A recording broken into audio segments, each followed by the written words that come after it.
지나온 역사에 만약이란 말을 넣는 것이 어떤 의미가 있겠냐마는 다른 한편으론 생각해 보면 어떤 이들은 이 만약이란 생각에 상상력을 더하여 소설이나 드라마 혹은 영화를 제작해서 대중들로 하여금 즐거움을 준다는 것에서 새로운 의미가 있습니다.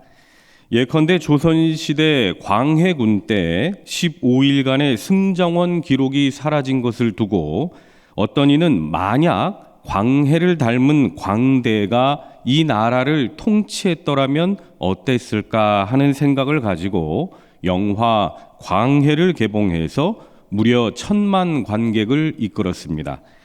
만약 1909년 하얼빈에서 안중근 의사가 쏜 총에 이토 히로부미가 죽지 않고 가벼운 부상만 입고 살았더라면 이후의 역사는 어떻게 바뀌었을까 하는 생각으로 1987년 복거일 작가의 소설 비명을 찾아서가 출간되었습니다.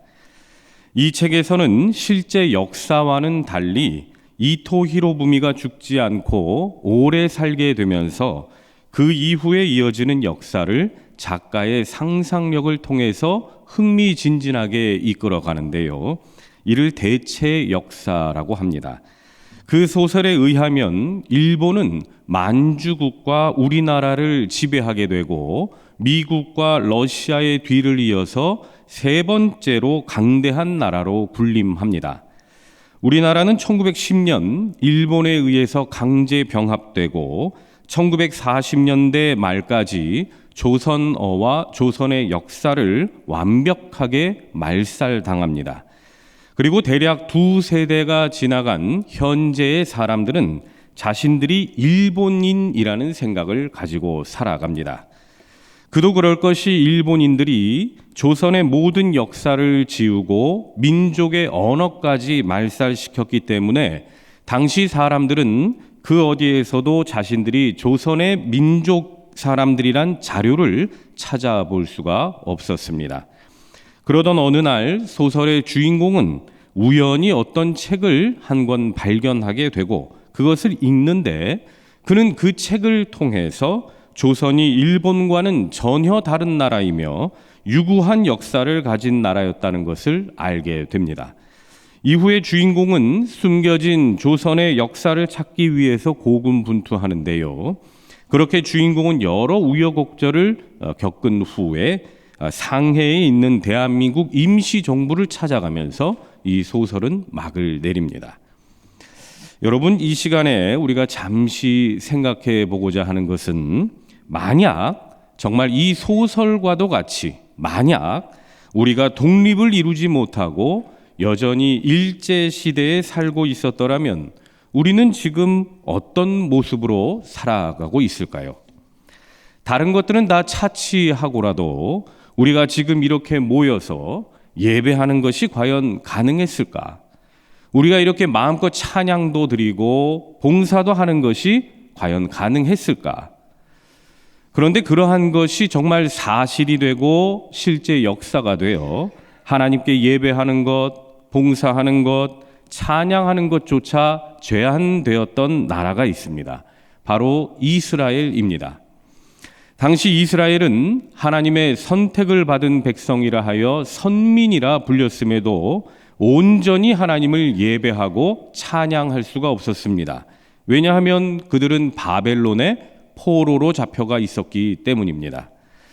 과거 예레미야 선지자는 남유다의 범죄로 인해서 하나님의 징계의 도구로 사용된 바벨론에 의해 이스라엘이 멸망하고 이스라엘 백성들은 바벨론 포로로 잡혀갔다가 70년이 지난 후에 회복할 것을 예언한 적이 있습니다. 당시 이 예언을 들었던 사람들은 설마 했습니다. 설마 하나님께서 자기가 선택한 나라와 민족인 우리 이스라엘을 멸망시키기야 하겠어. 에이, 설마. 하지만 이러한 가정은 현실이 되어 시드기야 왕 때의 바벨론 왕 느부갓네살에 의해서 남유다는 멸망당하고 맙니다. 이후 이스라엘은 무려 70년 동안이나 바벨론의 포로 생활을 하게 됩니다. 여러분, 우리가 얼핏 들으면 이 70년이라는 세월이 별것 아닌 것처럼 들릴 수 있으나 결코 짧은 시간이 아닙니다. 어떤 이에게는 이 세상을 살아갈 수 있는 한 평생이요, 또 세대로 치면 두 세대나 지나가는 시기인 것입니다. 이스라엘 백성들이 70년간 포로 생활을 하는 동안 그들에게는 많은 어려움들이 있었습니다. 개인의 자유가 억압당했던 것은 물론이요, 오랜 기간 포로 생활을 겪다 보니 이스라엘의 민족성과 정체성이 다 흔들렸습니다. 지금 우리나라도 세대 간의 갈등을 이야기하고 있습니다만 당시에도 그런 것들이 있었습니다. 포로기 이전에 태어났던 사람들과 바벨론의 포로기 때에 태어난 사람들 간의 갈등은 매우 컸습니다. 또 포로 생활을 하면서 어떤 무리는 민족의 정체성과 하나님을 향한 믿음을 지키기 위해서 힘썼으나 또 어떤 무리는 바벨론의 문화, 언어 등을 흡수하면서 그들과 동화되기도 했습니다. 마치 우리나라 일제시대 때 나라의 독립을 위해서 애쓴 사람들이 있었던 반면 일본의 선진화된 문화를 받아들여야 한다며 일제를 찬양했던 사람들처럼 말입니다. 이렇게 서로에 대한 반목과 갈등이 바벨론 포로 기간 동안 수도 없이 일어났습니다. 그렇게 이스라엘 민족의 포로 생활 70년이 지날 무렵 정말 믿을 수 없는 꿈과 같은 일이 벌어집니다. 바로 바사왕 고레스가 칙령을 내려 이스라엘 민족들에게 너희 나라로 돌아가라, 돌아가서 성전도 건축하고 예배도 드려라 라고 선포를 한 것입니다. 그러한 기록이 역대하의 마지막 장인 36장과 에스라서의 1장에 기록되어 있는데요. 에스라서 1장에 기록된 이 말씀을 읽어드리겠습니다. 바사왕 고레스는 말하노니 하늘의 하나님 여호와께서 세상 모든 나라를 내게 주셨고 나에게 명령하사 유다 예루살렘에 성전을 건축하라 하셨나니 이스라엘의 하나님은 참신이시라. 너희 중에 그의 백성된 자는 다 유다 예루살렘으로 올라가서 이스라엘의 하나님 여호와의 성전을 건축하라. 그는 예루살렘에 계신 하나님이시라. 그 남아있는 백성이 어느 곳에 머물러 살든지 그곳 사람들이 마땅히 은과 금과 그 밖의 물건과 짐승으로 도와주고 그 외에도 예루살렘에 세울 하나님의 성전을 위하여 예물을 기쁘게 드릴지니라 하였더라. 아멘. 이렇게 갑작스러운 고레스 왕의 선포에 이스라엘 백성들은 한편으론 기쁘면서도 또 다른 한편으론 무얼 어디에서부터 어떻게 시작해야 할지 모르는 매우 복잡한 심경이었습니다. 그런데 분명한 것은 이렇게 고레스가 칙령을 내리는 것의 주체가 되는 이가 있었으니 그것은 바로 우리 하나님이셨다는 겁니다. 이러한 모든 일은 하나님께서 하신 말씀을 성취하시는 것이었고 그 일을 위해 하나님께서는 고레스의 마음을 바꾸셔서 온 나라에 이스라엘의 해방을 공포하게 하셨습니다. 즉 이 모든 것이 역사의 주관자 되시는 하나님의 섭리의 과정이라는 것입니다. 저는 설교의 서두에서 만약 우리나라가 아직도 일제에서 벗어나지 못하고 여전히 일제의 압제 속에 있었더라면 지금 우리는 어떻게 살고 있을까 잠시 생각해 보자고 했습니다. 과연 우리는 우리들의 말과 언어로 지금 소통을 하고 있을까? 과연 우리는 지금처럼 예배하고 찬양할 수 있을까? 과연 우리는 온전히 예수를 믿을 수가 있을까? 하지만 언제나 선한 길로 인도하시는 우리 하나님께서는 우리를 일제에서 벗어날 수 있게 해주셨고 군부 시절과 문민정부 등 이후의 민주화 여러 과정들을 통해서 지금의 우리를 있게 하셨습니다. 역사상 유례 없었던 코로나 전염병으로 인해 예배를 드릴 수 없었던 그 시절에도 우리 하나님은 다 이겨낼 수 있게 해주셨고 다시금 우리를 교회로 모일 수 있도록 인도하여 주셨습니다. 이 모든 것이 하나님의 주권과 하나님의 섭리인 것입니다. 당시 이스라엘 백성들의 이스라엘 귀환도 모두 하나님의 섭리 가운데 있었습니다. 그들은 당혹스러워하면서도 너무나도 기뻐했습니다. 이제 자유를 되찾게 되고 고향으로 돌아갈 수 있다는 그 소식에 그들은 눈물을 감출 수가 없었습니다. 그런데 그러한 기쁨도 잠시, 이스라엘 백성들이 고국으로 돌아왔을 그 당시의 상황은 도저히 기뻐할 수만은 없는 상황이었습니다. 예루살렘으로 돌아온 이스라엘 백성들의 눈에 들어온 이 나라의 광경은 정말 뭐라고 표현할 수 없을 정도로 처참했습니다. 온전한 건물은 하나도 없었고 무너진 건물 사이로 온갖 이름을 알 수가 없는 동식물들이 자라가고 있습니다. 마치 전쟁의 포탄에 무너져 내린 한 마을처럼 주인은 전부가 폐허였고 당장의 짐을 어디에다 내려놔야 할지도 모르는 그런 막막한 상황에 처해 있었던 겁니다. 여러분, 재개발하려고 하는 그런 동네에 가보면 어떻든가요? 온갖 쓰레기에 잡동사니에 아주 난리도 아니지 않습니까? 사람이 몇 년을 살지 않아도 그것은 거의 폐허처럼 변합니다. 그런데 하물며 이스라엘 백성들은 70년이었습니다. 70년을 사람이 살지 않았으니 그 땅이 거의 사막화되지 않았겠습니까? 하지만 예루살렘으로 돌아온 이스라엘 백성들은 그러한 환경에 굴하지 않았습니다. 그들은 과거 다윗의 때와 같이 융성했던 나라를 다시 회복하기 위해 예루살렘과 성전을 재건하려고 마음먹습니다. 그래서 그들은 십시일반 자신들이 가지고 있던 재산을 모읍니다. 그러한 모습을 에스라 1장 6절에서는 이렇게 증거합니다. 그 사면 사람들이 은그릇과 금과 물품들과 짐승과 보물로 돕고 그 외에도 예물을 기쁘게 드렸더라. 아멘. 사람들은 너나 할 것 없이 자신들이 가지고 있던 것들을 모으기 시작했습니다. 그리고 함께 모였습니다. 오늘 우리가 읽은 본문 3장 1절을 보시면 우리가 함께 한 목소리를 한번 같이 읽어봅니다. 스크린에 나와 있는 이 말씀. 자, 시작. 이스라엘 자손이 각자의 성읍에 살았더니 일곱째 달에 이르러 일제히 예루살렘에 모인지라. 아멘. 여기에서 일제히 예루살렘에 모인지라 하는 이 말씀은 단순히 절기를 지키기 위해서 모였다는 그 의미를 넘어 마음이 하나가 되어서 모였다, 마음을 같이 하여서 모였다는 의미입니다.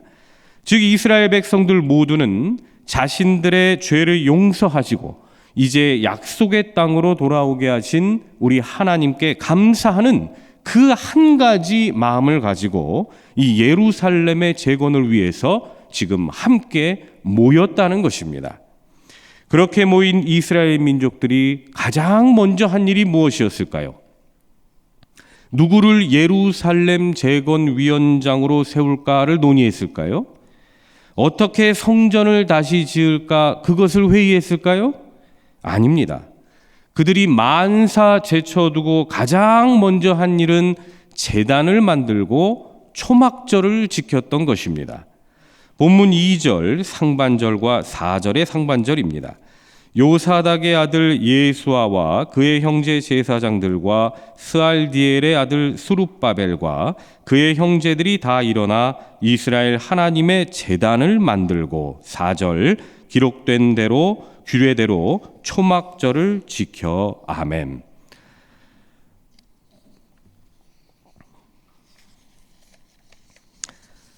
고국으로 돌아온 이스라엘 백성들이 한 마음으로 모여서 가장 먼저 했던 일은 이렇게 제단을 만드는 일이었습니다. 이는 하나님께 예배를 드릴 준비를 했다는 것입니다.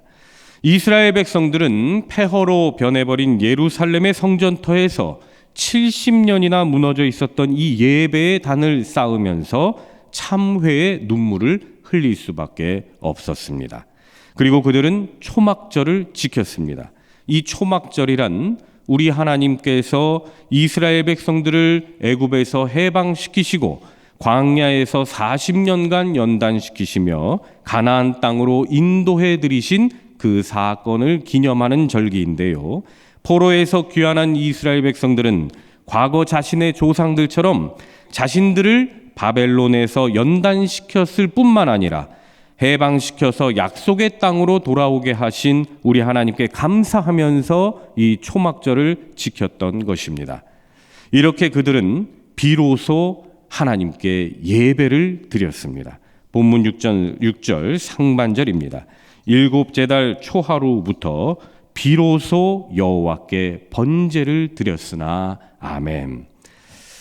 저는 개인적으로 이 비로소 여호와께 번제를 드렸다 하는 이 말씀을 묵상하면서 가슴이 뭉클하지 않을 수가 없었습니다. 또 동시에 제 자신을 반성하지 않을 수가 없었습니다.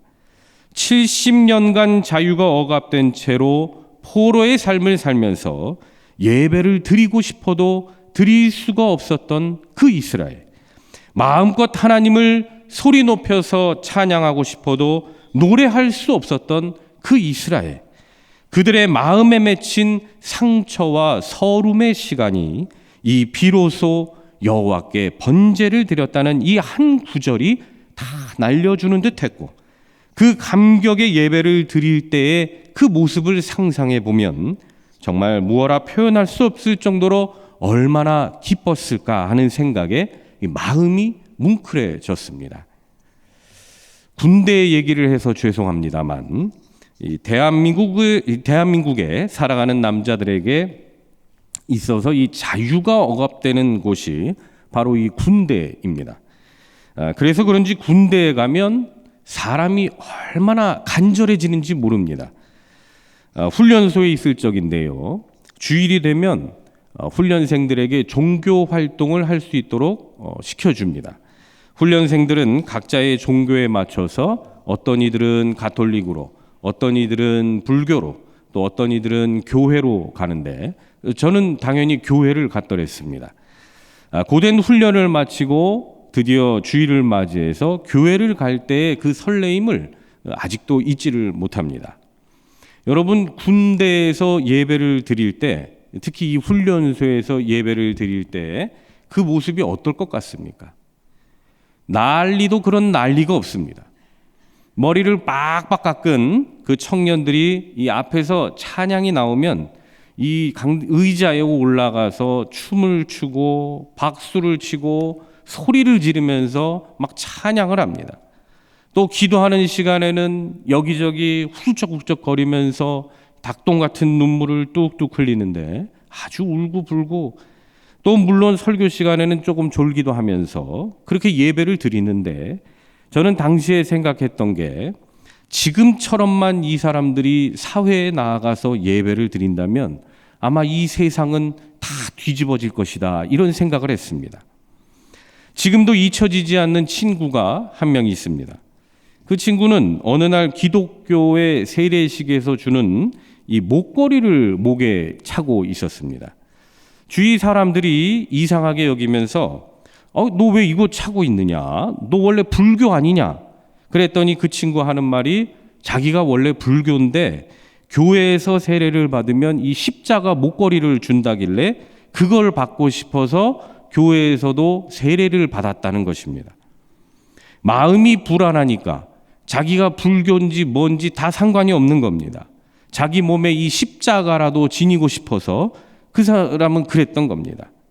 그 친구는 대대로 불교 집안 사람이었고 이름도 축복이라는 것을 뜻하는 바라입니다. 바라. 그래서 이름이 김바라입니다. 아직도 잊혀지질 않습니다. 여러분, 사람이 이렇게 자유를 통제당하고 마음이 움츠려들고 두려움이 생기면 무엇이든 붙잡고 싶은 그 간절함이 생겨납니다. 이스라엘 민족들은 70년이나 그 간절함을 마음속에 꾹꾹 담아두고 있었으니 이때에 비로소 예배를 드릴 때의 그 감격이 얼마나 컸겠습니까? 그리고 또 이 말씀을 묵상하면서 제 자신을 돌아보게 된 것이, 정작 지금은 아무도 나를 억압하는 사람이 없고 자유로운 나는 지금 모습이 어떠한가 하는 생각이었습니다. 예배를 드리는 게 너무나 쉽습니다. 항상 있는 예배라 별로 감격도 없고 때론 무감각합니다. 그냥 그래왔던 거라 생각이 들 때가 많습니다. 때로는 예배를 골라서 드립니다. 어디가 좋다더라, 누가 설교를 잘한다더라, 예배자의 자리가 아닌 평가자의 자리에서 때로는 예배를 드리고 있더라는 겁니다.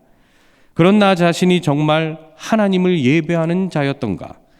나를 즐겁게 하면 은혜로운 예배였고, 그렇지 않다면 그건 은혜 없는 예배였던가?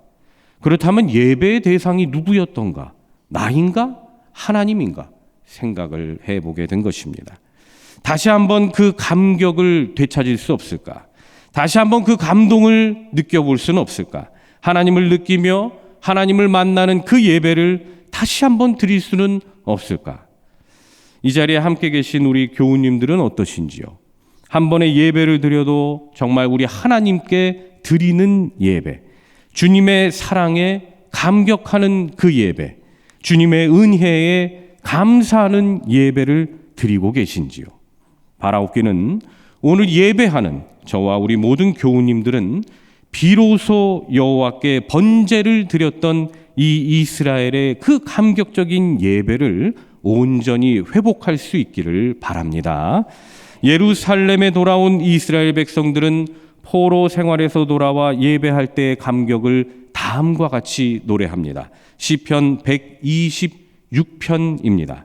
여호와께서 시온의 포로를 돌려보내실 때에 우리는 꿈꾸는 것 같았도다.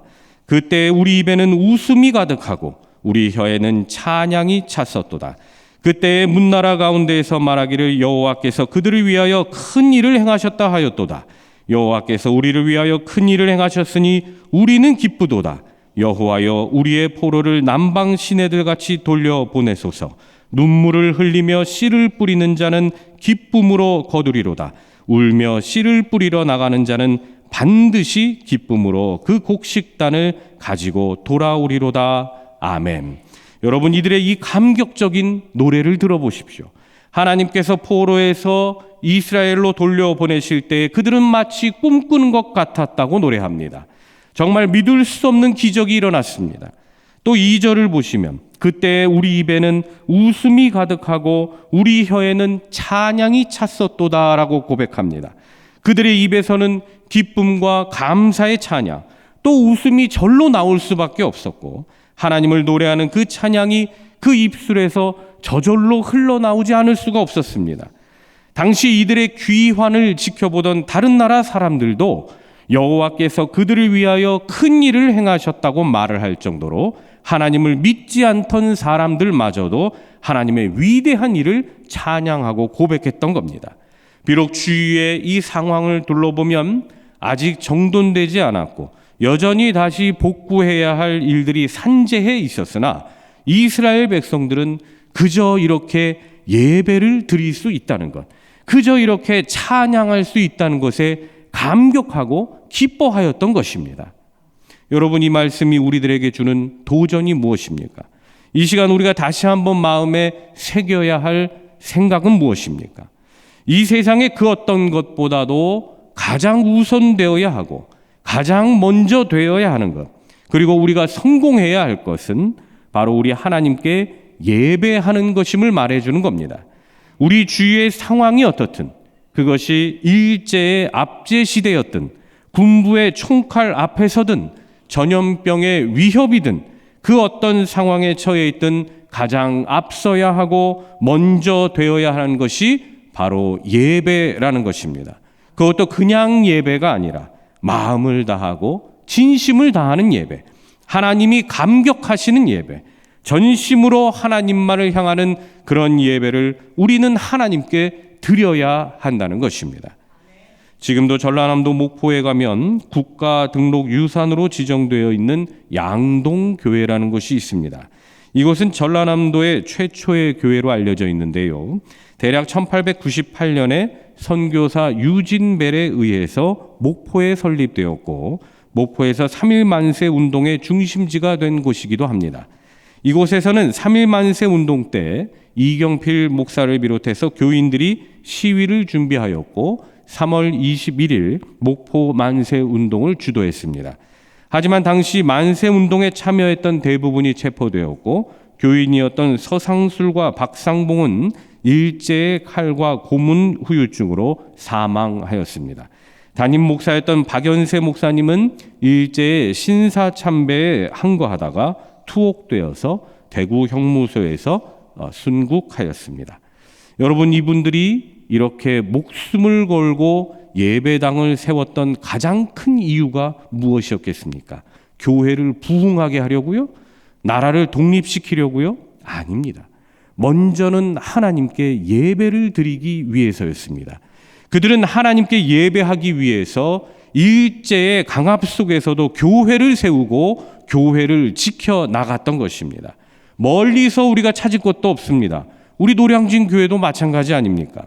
서슬퍼런 일제의 총칼 앞에서도 주님께 예배하기 위해 1906년 헐버트 선교사의 인도로 예배가 드려졌고 6.25의 전쟁 가운데에서도 목숨을 내놓고 예배를 드렸던 분들이 바로 우리 믿음의 선배들 아닙니까? 그 믿음의 선배들이 어디 설렁설렁 예배 드렸겠습니까? 아닙니다. 목숨 걸고 예배를 드렸습니다.